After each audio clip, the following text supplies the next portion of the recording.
Krishna Hare Hare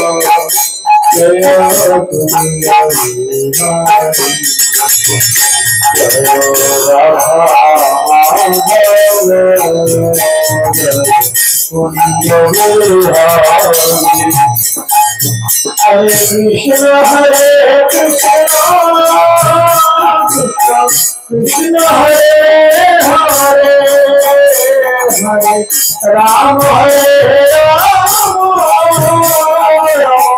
Ram Hare Hare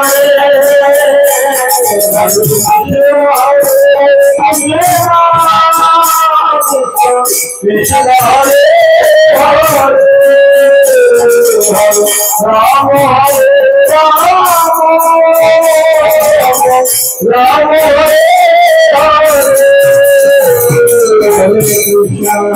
Hare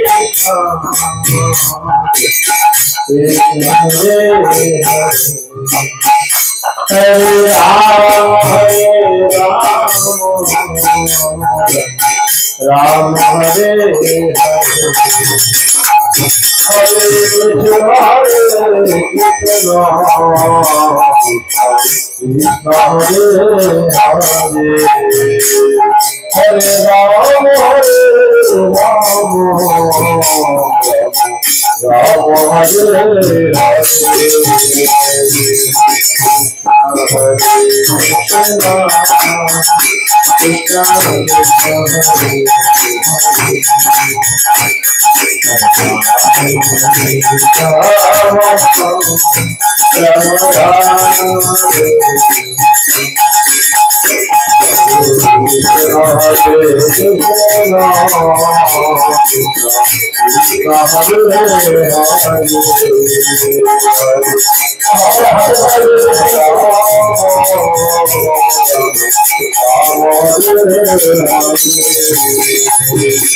ओम ज्ञानं तिमिरन्धस्य ज्ञानञ्जनशलाकया चक्षुरुन्मिलितं येन तस्मै श्रीगुरवे नमः।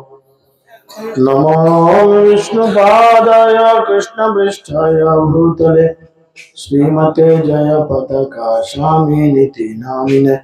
नमो आचार्यपादाय निताय कृपाप्रदायिने गौरकथा धामोदय नगर ग्राम तारिणे। नमयं विष्णुपादाय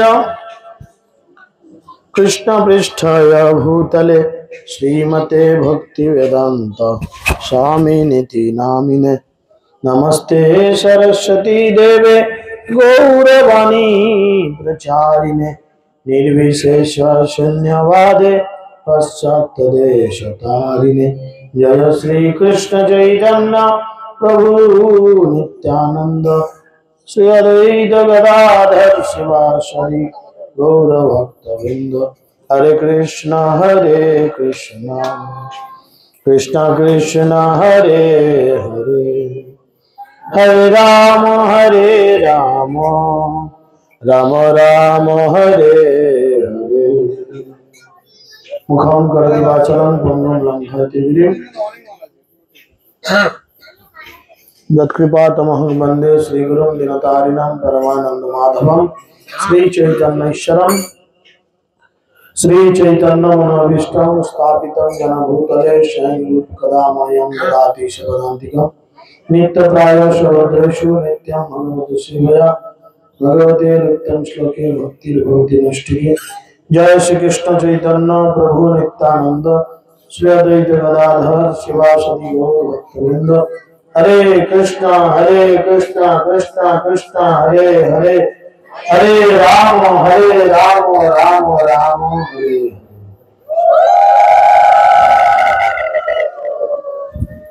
সকলে কৃপা করে জোড়হাত করে বলুন ওম নমো ভগবতে বাসুদেবায়। ओम नमो भगवते वासुदेवाय। ओम नमो भगवते वासुदेवाय। हरि ओम। हरे कृष्ण।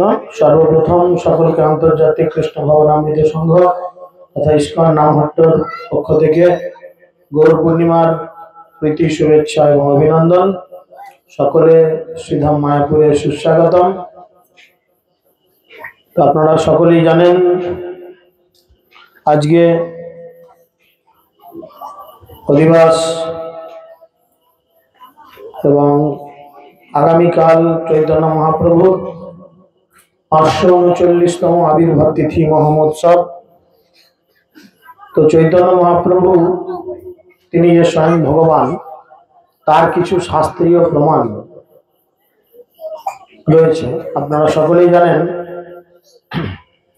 শাস্ত্রে বলা হয়েছে ব্রজেন্দ্র নন্দন যেই শচীসুত হইল সেই বলরাম হইল নিতাই।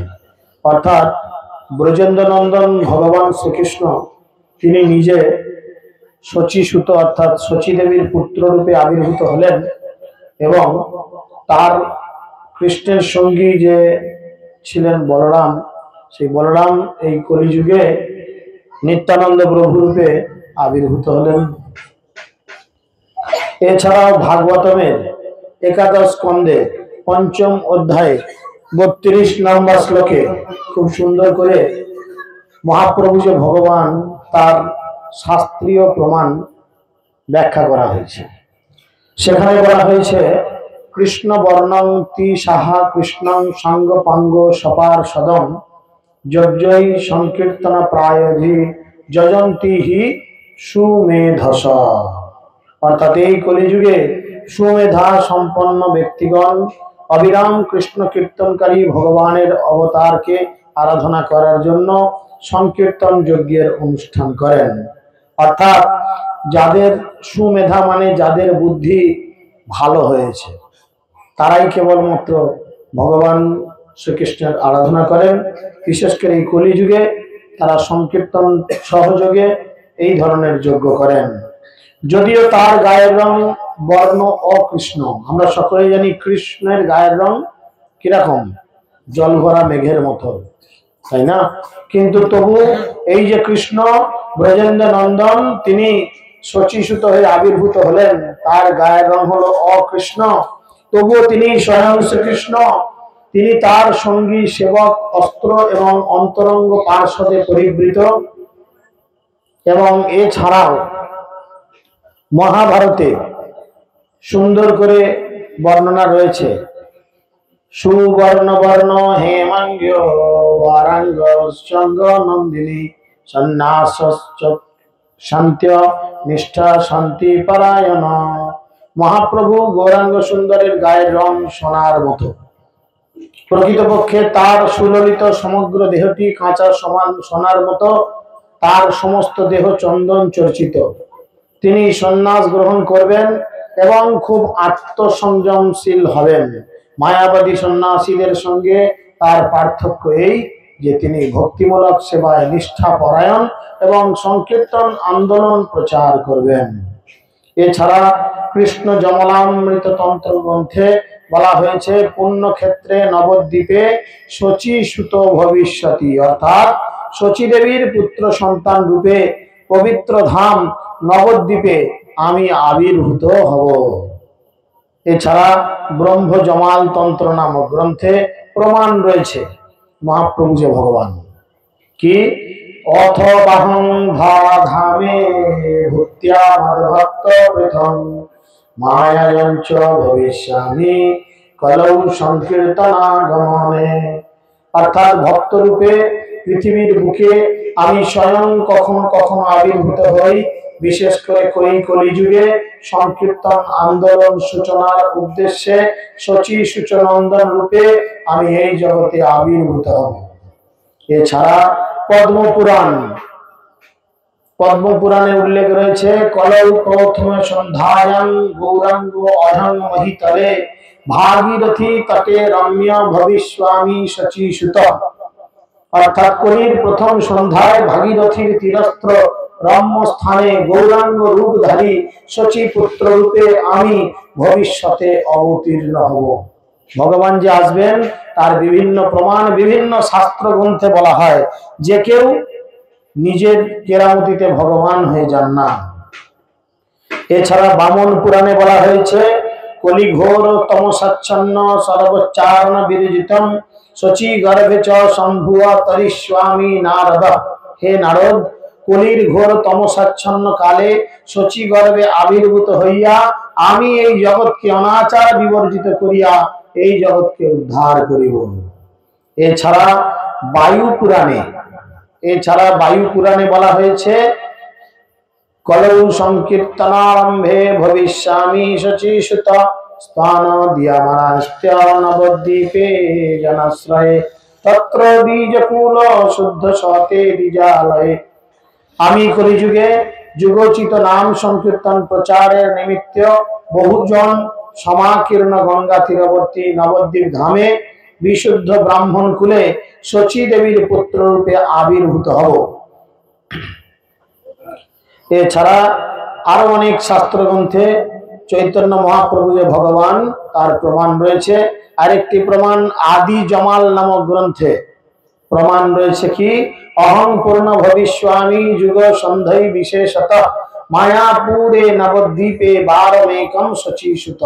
শচীপুত্র রূপে নবদ্বীপের মায়াপুরে যুগ সন্ধিক্ষণে আমি ভবিষ্যতে পূর্ণরূপে অবতীর্ণ করব এবং সমগ্র জগৎকে নাম সংকীর্তনের মধ্যে দিয়ে উদ্ধার করে গোলক বৃন্দাবনে নিয়ে যাব। তো বিভিন্ন গ্রন্থে মহাপ্রভু যে ভগবান তার বিভিন্ন প্রমাণ আমরা জানতে পারলাম। যে কেউ শাস্ত্র প্রমাণ ছাড়া ভগবান বলে কথিত হয় না। এছাড়া মহাপ্রভু যে কলিযুগে এসেছিলেন এবং তিনি এসে কলিহত জীবদের উদ্ধার করার জন্য তিনি কি প্রচার করেছিলেন আপনারা সকলেই জানেন। তিনি কলিযুগের যুগ ধর্ম হরে কৃষ্ণ কৃষ্ণ কৃষ্ণ হরে হরে, হরে রাম রাম রাম হরে হরে, এই নাম তিনি প্রচার করেছিলেন। এবং তিনি বলেছিলেন যে হরিনাম ছাড়া জীবের কোনো গতি নাই, গতি নাই, গতি নাই। আপনারা সকলেই জানেন, বৃহদ্রনীয় পুরাণে খুব সুন্দর করে মহাপ্রভু ঘোষণা করেছেন, হরের নাম হরের নাম হরের নামৈব কেবলম কলৌ নাস্তির্ব্য নাস্তির্ব্য নাস্তির্ব্য গতির অন্যথা। অর্থাৎ কেবলমাত্র হরিনাম, কেবলমাত্র হরিনাম, কেবলমাত্র হরিনাম, এছাড়া কলিযুগে আর কোনো কিছুতেই কি নাই, গতি নাই, গতি নাই, গতি নাই। আপনি যাই করেন হরিনাম ছাড়া আপনার কোনো গতি নাই। তাই সুন্দর করে চৈতন্য চরিতামৃত গ্রন্থে কৃষ্ণদাস কবিরাজ গোস্বামী আদি লীলায় 17 নম্বর অধ্যায়ে 21 থেকে 25 নম্বর শ্লোকে বলছেন, কলিকালে নাম রূপে কৃষ্ণ অবতার, নাম হইতে হয় সর্ব জগত নিস্তার। দাহ্য লাগি হরের নাম উক্তি 3 বার, জড়লোক বুঝাইতে পুনঃ এবকার। কেবল শব্দে পুনরপি নিশ্চয় করণ, জ্ঞান যোগ্য তপ কর্ম আদি নিবারণ। অন্যথা যে মানে তার নাহি নিস্তার, নাহি নাহি নাহি 3 উক্ত এ বেকার। মহাপ্রভু বলছেন কলিকালে নাম রূপে কৃষ্ণ অবতার। কলিযুগে আপনি ভগবানকে কোথাও খুঁজলে পাবেন না। কলিযুগে ভগবান নিজেকে তার নামের মধ্যে লুকিয়ে রেখেছেন। তাই শাস্ত্রে বলা হয়, যেই নাম সেই কৃষ্ণ ভজ নিষ্ঠা করি, নামেরও ভিতর আছেন আপনি শ্রীহরি। শ্রীহরি স্বয়ং ভগবান, তিনি তার দিব্য নামের মধ্যে বিরাজমান রয়েছেন। তাই সমস্ত জগৎকে উদ্ধার করার জন্য কেবলমাত্র এই নাম মহাপ্রভু গ্রহণ করেছেন। এবং আমাদের মতো বদ্ধ জীবেদের বুঝানোর জন্য তিনি এই নামকে 3 বার 2 জায়গায় বলেছেন। তিনি বলেছেন হরের নাম হরের নাম হরের নাম 3 বার, আবার শেষে বলেছেন 3 বার কি, গতির অন্যথা, গতির অন্যথা, গতির অন্যথা, এছাড়া গতি নাই। এবং তিনি বলছেন অন্যথা, অন্যথা যে মানে তার নাহিক নিস্তার। চৈতন্য চরিতামৃত গ্রন্থে কৃষ্ণদাস কবিরাজ গোস্বামী বলছেন কেউ মানে, কেউ না মানে সবাই তার দাস, কেউ মানে, কেউ না মানে সবাই তার দাস, যে না মানে, কেন ও কি ভাঁজ দিচ্ছে? তো এখানে থাকলে কি সমস্যা হচ্ছে? ঠিক আছে, ওকে নিয়ে ঝামেলা করার দরকার নেই, ও হয়তো ভগবানের কথা শুনে উদ্ধার পাওয়ার জন্য এসেছে। কি বলছিলাম? কেহ মানে, কেহ না মানে সবাই তার দাস, যে না মানে তার হয় সেই পাপে নাশ। তিনি বলছেন ভগবানকে যদি কেউ মানে খুব ভালো, যদি কেউ না মানে আরো ভালো, তাহলে কি হবে? তার ফলে পাপ হবে, আর তার ফলে সেই পাপেই তার নাশ হবে। বুঝা গেল? কেহ মানে, কেহ না মানে সবাই তার দাস। কেউ যদি নাও মানে যে না আমি কৃষ্ণের দাস নই, তাহলে তুমি কিসের দাস? নিজের ইন্দ্রিয়ের দাস। হয় গোদাস না হলে কৃষ্ণ দাস, কিছু না কিছু দাসত্ব তোমাকে করতেই হবে। তুমি যদি ইন্দ্রিয় দাস হও, কৃষ্ণ হচ্ছেন সেই সমস্ত ইন্দ্রিয়ের অধীশ্বর, তাই কৃষ্ণের এক নাম বিকাশ প্রভুর নাতি। কি নাম? ঋষিকেশ, তাই না? তাই জন্য বলছেন অন্যথা যে মানেন তার নাহিক নিস্তার, নাহি নাহি নাহি তিন উক্ত এবেকার। এই বলে মহাপ্রভু এই হরিনাম করার জন্য সকলের কাছে উপদেশ দিলেন যে কিভাবে হরিনাম করতে হয়। আপনারা বলেন তো কিভাবে হরিনাম করতে হয়? কিভাবে হরিনাম করতে হয়? হরিনাম করার কিরকম বিধি? সেটা তো না হয় সিস্টেম, তো নিয়মটা কি? আপনি কিরকম ভাবে করবেন? চিৎকার করে করবেন, চুপি চুপি করবেন, ইশারায় করবেন, না মনে মনে করবেন? এ তো মায়াপুর কাছে বলে গরুর হাটের মতো কথাবার্তা হচ্ছে, ভদ্রতা তো একটু নেই মনে হচ্ছে। যে কোনো একজন হাত তুলেন, তুলে বলেন যে আমি বলবো, তাহলে আমারও জিজ্ঞেস করতে সুবিধা হয়, আর বাকি যারা জানে না তাদের হয়তো শিখতে বা জানতে সুবিধা হয়। বলেন মাতাজি, বলেন। উচ্চস্বরে হাতে তালি দিয়ে বলো, এবার বলো। ওইটাই, আর কিছু?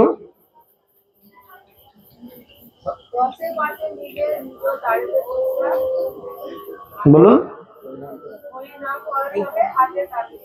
কীর্তন করহ সবে হাতে তালি দিয়া, দশে পাঁচে মিলি নিজ দাঁড়েতে বসিয়া, কীর্তন করহ সবে হাতে তালি দিয়া, মহাপ্রভু বলেছেন, তাই না?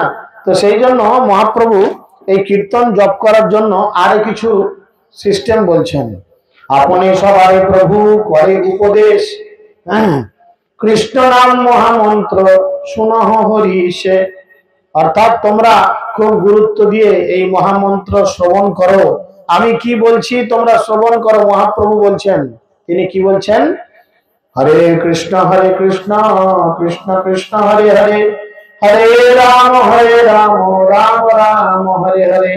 প্রভু বলে কহিলাম এই মহামন্ত্র, ইহা জপ গিয়া সবে করিয়া নির্বন্ধ, ইহা হইতে সর্বসিদ্ধি হইবে সবার, সর্বক্ষণ বল ইতে বিধি নাহি আর।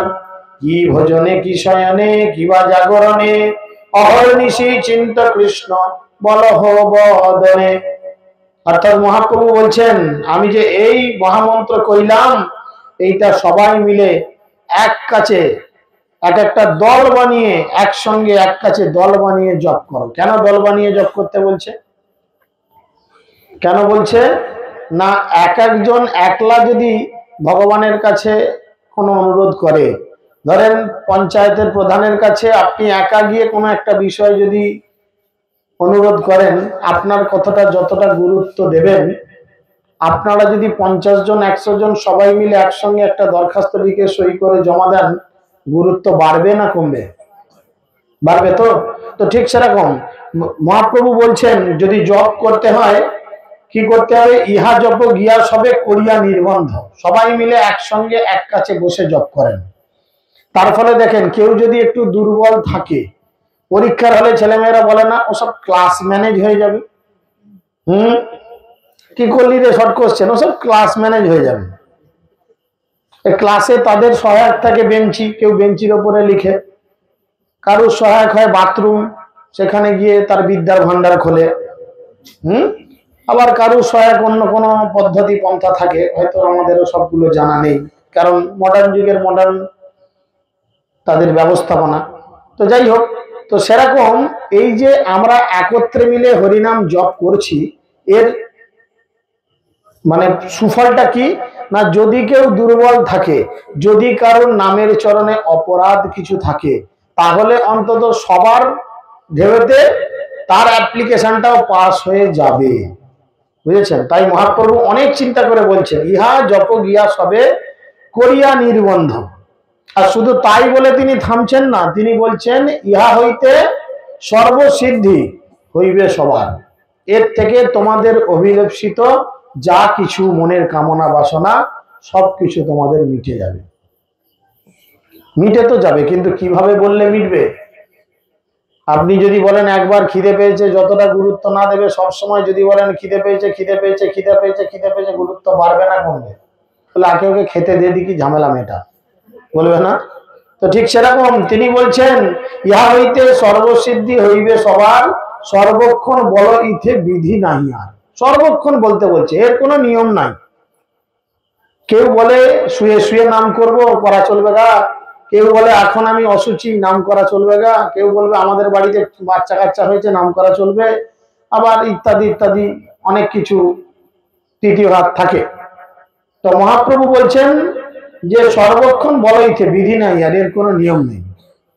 ভগবান কত কৃপালু যে যদি আপনি জপের মালা নিয়ে শুয়ে শুয়ে জপ করেন, তাহলে ভগবান কি করবেন, আপনার মাথার কাছে বসে আপনার মাথায় হাত বুলিয়ে দেবেন, আমার নাম করছিস। তা বলে এটা কিন্তু ফলো করবেন না যে শুয়ে শুয়ে জপ করি, এটা অপরাধযুক্ত জপ হয়ে যায়, বুঝেছেন?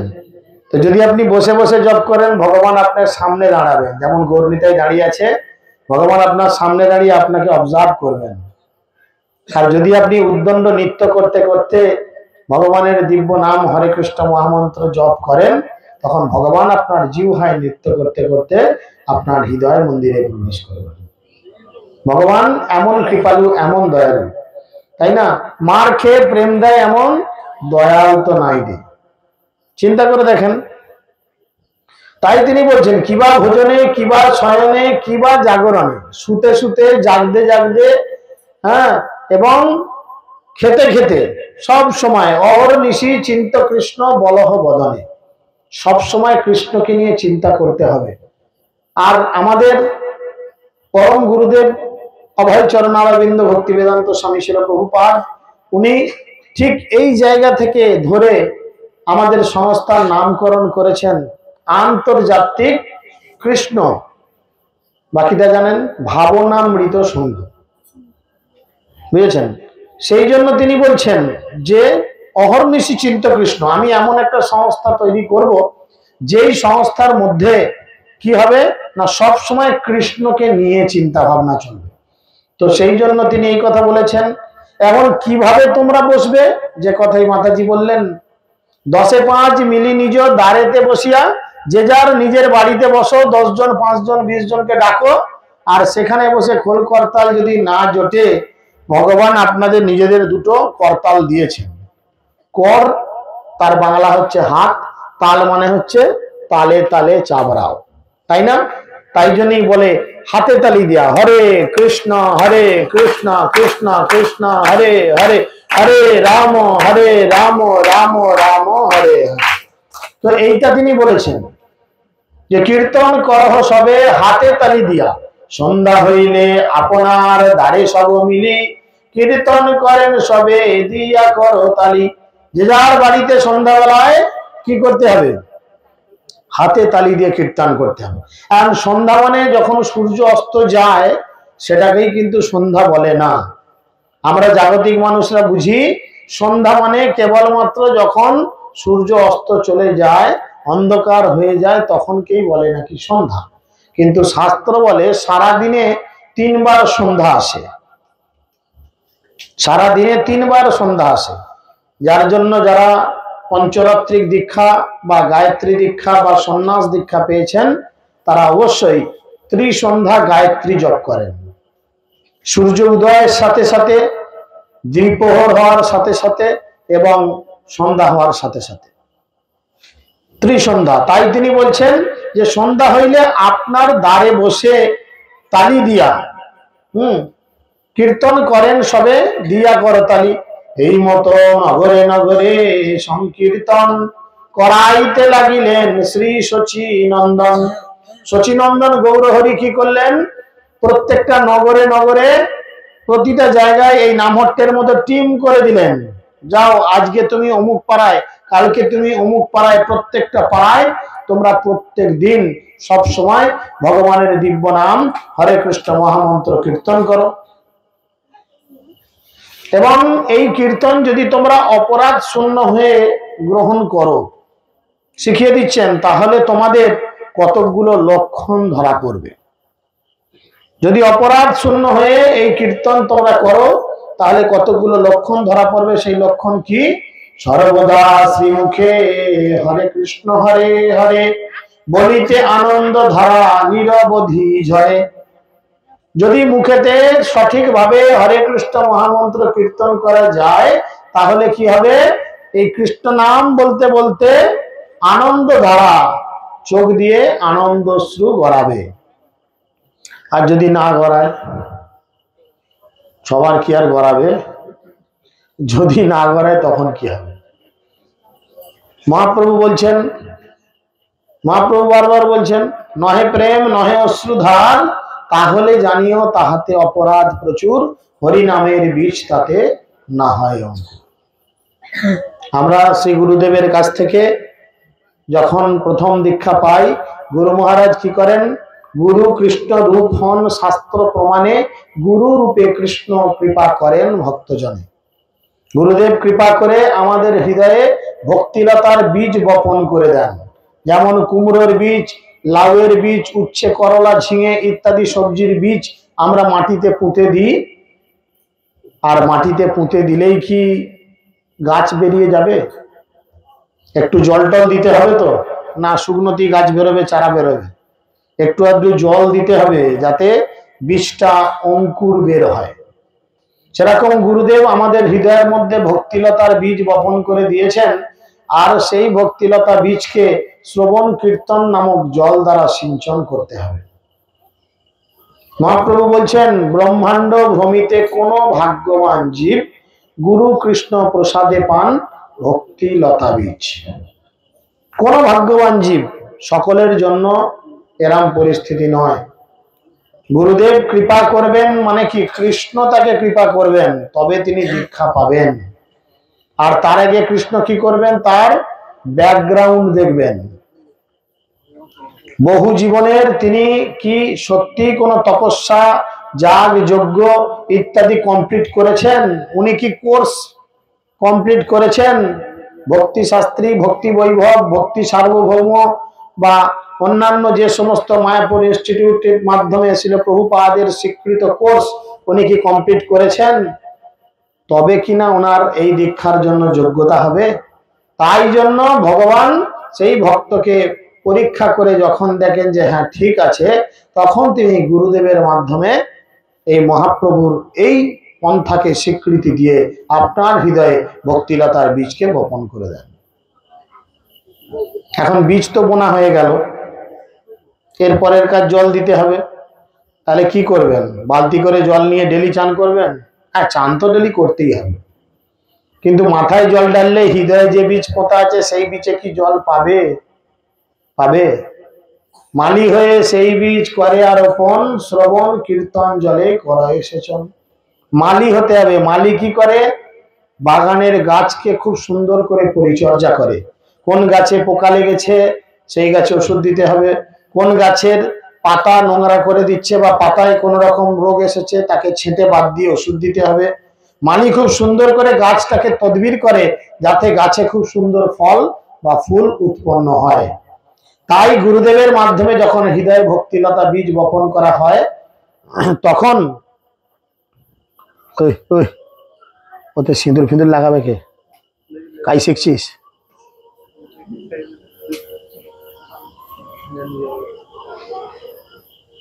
তো তখন কি করতে হবে না, হৃদয়ের মধ্যে থেকে মালি হয়ে হৃদয়ের মধ্যে সেই বীজের মধ্যে শ্রবণ আর কীর্তন নামক জল সিঞ্চন করতে হবে। আর যত ধীরে ধীরে এই জল প্রত্যেক দিন দেবেন। এই জল কদিন ছাড়া দেবেন? সপ্তাহে একদিন, মাসে একদিন। গাছ বাঁচবে। আবার চারা গাছে খুব বেশি জল দিলে আবার তো গোড়া পচে যাবে। দেখে শুনে জল দিতে হবে, তাই না? মানে দেখে শুনে কথা বলতে হবে। আপনি প্রথম দিন এসেছেন আর তখনই যদি আপনাকে হাই ডোজের ক্লাস দেওয়া হয়, আপনার মাথায় ঢুকবে? ঢুকবে না। তাহলে সে যাতে বোঝে এই হরিনামের কি মাহাত্ম্য, আমার করা কেন উচিত, তবে সে ধীরে ধীরে এই কৃষ্ণ নামের প্রতি আকৃষ্ট হবে। তো সেই কারণেই কি করতে হবে, প্রায় দিনই শ্রবণ কীর্তন জল দিতে হবে। কারণ এই জল কোন সাবমার্সিবলে পাওয়া যায় বা কোন মিনিতে পাওয়া যায়? এই মিনিওয়ালা কে? হ্যাঁ, কে মিনিওয়ালা? কে মিনিওয়ালা? ভাগবত ভক্ত বৈষ্ণব হচ্ছেন মিনিওয়ালা। জমিতে জল না থাকলে মিনিওয়ালাকে গিয়ে বলি আমার জমিতে একটু জল দিয়ে দাও। ঠিক সেরকম শ্রবণ কীর্তন নামক জল আমরা কি করব না, বৈষ্ণবের কাছে গিয়ে, শুদ্ধ ভক্তের কাছে গিয়ে সেই শ্রবণ কীর্তন নামক জল নিয়ে এসে আমাদের হৃদয়ের অভ্যন্তরস্থ যে ভক্তিলতা বীজ তাতে সিঞ্চন করব। এর ফলে কি হবে, উপাজিয়া বারে লতা ব্রহ্মাণ্ড ভেদি যায়। ব্রহ্মাণ্ড ভেদ করে যাবে। এই লতা ভক্তিলতা বাড়তে বাড়তে ব্রহ্মাণ্ড ভেদ করে একদিন পরম ব্রহ্মে গিয়ে তদুপরি গোলক বৃন্দাবনে স্থান পায়। বৈকুণ্ঠ, অযোধ্যা, চতুর্ভুহ, দ্বিতীয় চতুর্ভুহ ইত্যাদি পার হয়ে সে গোলক বৃন্দাবনে ভগবানের চরণ কমলে গিয়ে বিশ্রাম গ্রহণ করে এবং সেখানে ফল ফুল উৎপাদন করে তিনি কি করেন, ধীরে ধীরে ধীরে ধীরে আমাদের এর ফল প্রাপ্ত করান। কৃষ্ণ নাম মহামন্ত্রের এই তো স্বভাব। হরিনামের একটা খুব স্বভাব আছে, প্রতিটা জিনিসের স্বভাব আছে। বলে এ খুব ঝগড়াটে, যেখানেই যায় সেখানেই ঝগড়া করে। এ খুব শান্ত, একে যতই দেখাও রাগে না। এ খুব চুলবুলে, কিছুতেই চুপ করে বসে না। আছে না মানুষের নাম স্বভাব? সেরকম হরে কৃষ্ণ মহামন্ত্রের একটা স্বভাব আছে। লঙ্কার কামড়ালে লঙ্কার স্বভাব কি ঝাল। যদি আপনার ঝাল খাওয়া অভ্যেস না থাকে, কামড়ালে আপনার ঝাল লাগবে, হুহা করবেন। এটা কাদের যন্ত্র? একটু সামলান। তো সেরকম এই হরে কৃষ্ণ মহামন্ত্রের একরকম স্বভাব আছে। সেই স্বভাব কি না, কৃষ্ণ নাম মহামন্ত্রের এই তো স্বভাব, যেই জপে তারে কৃষ্ণ উপাজয়ে ভাব। শুধু কেবলমাত্র আপনি জপ করতে আরম্ভ করেন, ধীরে ধীরে কি হবে, সেই ভাব আপনি প্রাপ্ত হবেন। সেই ভাব প্রাপ্ত হবেন, কৃষ্ণ সেইভাবে ভাবিত দেখে আপনাকে কৃপা করবেন। গৌর যে শিখালো নাম সেই নাম গাও, অন্য সব নাম মাহাত্ম সেই নামে পাও। অর্থাৎ গৌরাঙ্গ মহাপ্রভু যেই নাম আমাদের কাছে দিলেন, আর সেই নাম কীর্তন করার জন্য তিনি বারবার আমাদের কাছে অনুরোধ করলেন। গৌরাঙ্গ মহাপ্রভু সেই কীর্তন বারবার করার জন্য অনুরোধ করলেন। আর কলিহত জীবকে উদ্ধার করার জন্য মহাপ্রভু দুই হাত তুলে বলতে লাগলেন, হরে কৃষ্ণ কৃষ্ণ কৃষ্ণ হরে হরে, রাম হরে রাম রাম হরে হরে, কৃষ্ণ হরে কৃষ্ণ হরে রাম রাম হরে রাম রাম রাম।